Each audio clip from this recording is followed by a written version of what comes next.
Hello everyone, today we will take a look at multiple choice questions.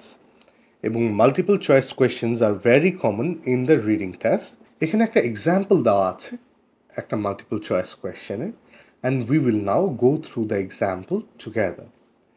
The havoc that the treadmill syndrome can bring about is well illustrated by what happened to the cotton farmers in Central America.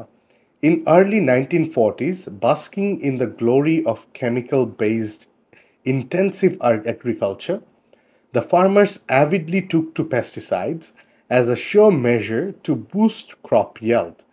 The insecticide was applied 8 times a year in the mid-1940s, rising to 28 season in the mid-1950s, following the sudden proliferation of 3 new variants of chemical-resistant pests.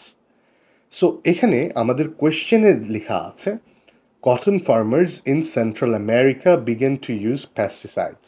So obviously question জানতে চাচ্ছে যে কেন ফার্মাররা pesticide use করা শুরু করেছিল.